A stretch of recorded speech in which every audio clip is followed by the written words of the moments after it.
Hello everybody, I am Nevada Smith. I work for Tampa International Airport. We are making a film today for Drone Safety Awareness Week. This is an event that the FAA holds annually. This is their second one. We're really glad they invited us back to make another video. Here we are at Julian B. Lane Riverfront Park. First rule of flying a drone is have a good place to fly. And over here you'll see it says motorized vehicles and radio controlled model aircraft unless authorized. The city gave us an authorization to fly the drone today at the park, so we're really grateful for that. And let's go ahead and have some fun with some drones.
Make sure you rub your fingers down the ends, make sure they're nice and smooth, there's no cracks in it.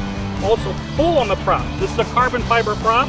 You want to warp it, twist a little bit, just to make sure, not a lot, just a little bit to make sure that there's no cracks in it. If it's cracked, you're going to hear a little popping sound as it moves, or you're going to see that thing, especially on the tips here. The slightest little crack can cause a note vibration and cause it to break in flight.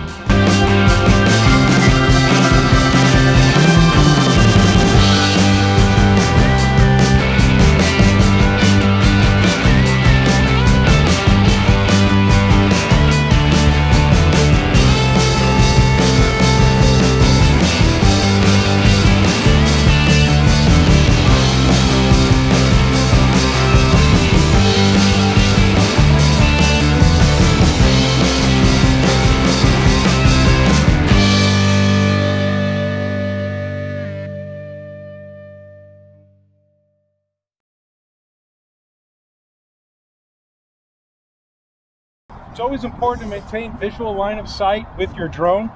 Right now it's at a distance of 165 feet in front of me and exactly at 100 feet. So while I'm sitting here, I like to keep my body lined up, always taking a look at that. There's two reasons. One is if there's any kind of hazards, a dangerous situation, or something goes wrong with my drone, I can actually see it.